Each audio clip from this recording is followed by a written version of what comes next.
بسم اللہ الرحمن الرحیم۔ السلام علیکم ورحمۃ اللہ وبرکاتہ۔ خوش آمدید، میں ہوں ڈاکٹر جیلانی، آپ دیکھ رہے ہیں یوٹیوب چینل۔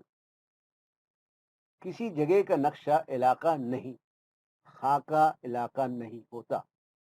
اس کا کیا مطلب ہے اور اس کا ہماری سوچ و فکر سے کیا تعلق ہے؟ اگر آپ کو یاد ہو تو اس سلسلے کے چوتھے ویلاگ میں ہم نے کہا تھا کہ جیسے ہی ہمیں کوئی اطلاع موصول ہوتی ہے، ہمارا دماغ یا ذہن فوراً اس کا تجزیہ شروع کر دیتا ہے، اس کی تعبیر و تشریح شروع کر دیتا ہے۔ یہ اطلاع بیرونی بھی ہو سکتی ہے اور اندرونی بھی۔ پھر ہمارے دماغی پردوں سے چھن کر یہ اطلاع، مطلب یہ کہ ایک طرح کے عمل تقدیر یا عمل رد و قبول سے گزر کر کام کی اطلاعات جو ہوتی ہیں وہ حافظے میں محفوظ ہو جاتی ہیں، باقی رد ہو جاتی ہیں یا حذف ہو جاتی ہیں۔ محفوظ ہونے کا مطلب ہے کہ ہمارے دماغ میں ان کا ایک نقشہ بن جاتا ہے، ایک خاکہ بن جاتا ہے۔ زیادہ تر اطلاعات ہمیں لاشعوری طور پر موصول ہوتی ہیں، اس پر ہم نے پہلے بھی بات کی ہے۔ ہمارے دماغ میں جتنے نقشے یا خاکے بنتے ہیں، سارے کے سارے عمل تقدیر سے گزر کر ہی بنتے ہیں، مطلب ہمارے دماغی پردوں سے چھن کر بنتے ہیں۔ اسی وجہ سے ہر شخص کا دماغی یا ذہنی نقشہ ایک انفرادی حیثیت رکھتا ہے۔ دنیا میں کروڑوں اربوں انسان ہیں، ان کے انگلیوں کے نشانات تک آپس میں نہیں ملتے۔ اس پہ ہم نے پہلے بھی کئی دفعہ بات کی ہے۔ تو ان کے ذہنی نقشے آپس میں کیسے مل سکتے ہیں، یعنی ان کی سوچ آپس میں کیسے مل سکتی ہے؟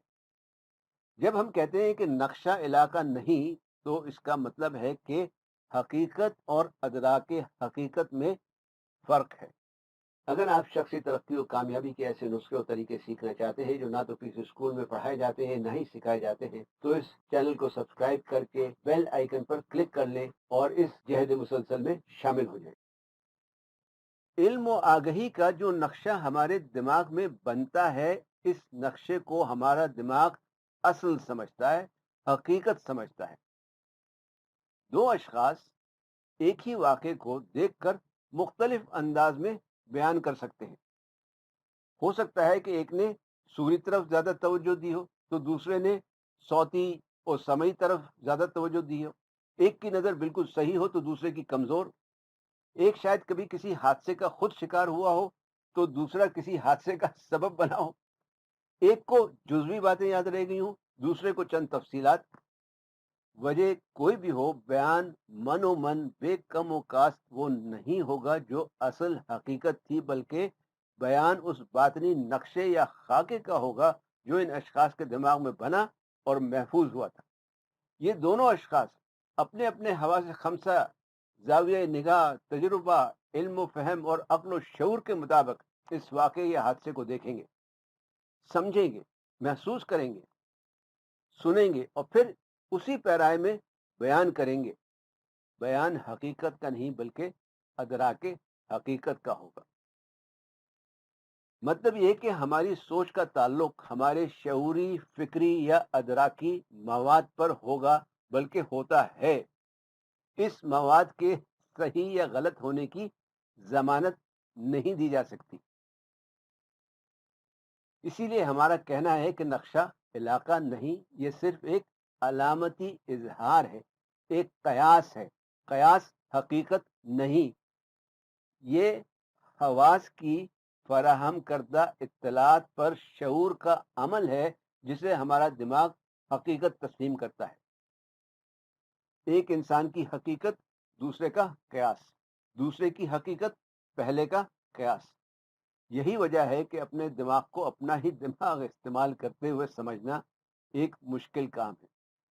یعنی اپنی سوچ و سمجھ کو اپنی ہی سوچ و سمجھ استعمال کرتے ہوئے یا اپنی عقل کو اپنی ہی عقل استعمال کرتے ہوئے کیسے سمجھا جا سکتا ہے؟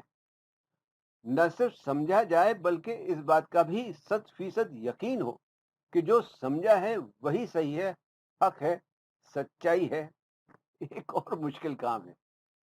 نقشہ علاقہ نہیں بلکہ ایک علامتی اظہار ہے جس کی مدد سے اصل علاقے کو سمجھنے میں آسانی ہو جاتی ہے۔ اس کو دوسری طرح سے یوں سمجھے جیسے کسی شہر کا نقشہ کاغذ پر کھینچا ہو.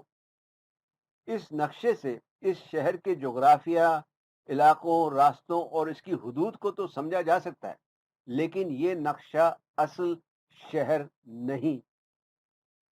جس طرح کسی نقشے میں ساری اطلاعات، تفصیلات، جزیات نہیں سما سکتی، اسی طرح سے انسانی دماغ بھی تمام اطلاعات کا احاطہ نہیں کر سکتا. یہ وہی 20 لاکھ اور 40,000 کے تناسب والی بات ہے جو ہم نے نسخہ ساوتری میں کی تھی. اسی لیے ہمارا دماغ پردوں کا استعمال کرتا ہے. ان پردوں کا کوئی مادی وجود تو فی الحال ثابت نہیں، لیکن تجربات اس بات کے شاہد ہیں کہ عقل پر نہ صرف پردے پڑ جاتے ہیں بلکہ پتھر بھی پڑ جاتے ہیں. پردے کبھی تہتر دہ، پرت در پرت، تو کبھی الگ الگ، اور پتھر کبھی کنکر کی صورت تو کبھی روڑے اور کبھی چٹان کی صورت اختیار کر لیتے. بہرحال جو بات ابھی تک واضح نہیں ہوئی وہ یہ کہ یہ پردے آخر ہیں کیا. اس کے لیے ہمیں ضرورت پڑے گی اپنے نسخہ خاکی کے دوسرے جزء الف کی. لیکن اگر آپ کو یاد ہو تو ہم نے کہا تھا خود آگاہی 3 چیزوں کا مرکب ہے: خود شناسی، خود احتسابی اور خود بینی کا. تو اگلی دفعہ انشاءاللہ پہلے ان پر بات کریں گے اور اس کے بعد نسخہ خاکی کے الف پر. جب تک کے لیے اجازت. ویڈیو پسند آئی ہو تو لائک اور شیئر کرنا نہ بھولیں. اپنا اور دوسروں کا خیال رکھیں. مجھے اپنی دعاؤں میں یاد رکھیں. والسلام علیکم ورحمۃ اللہ وبرکاتہ.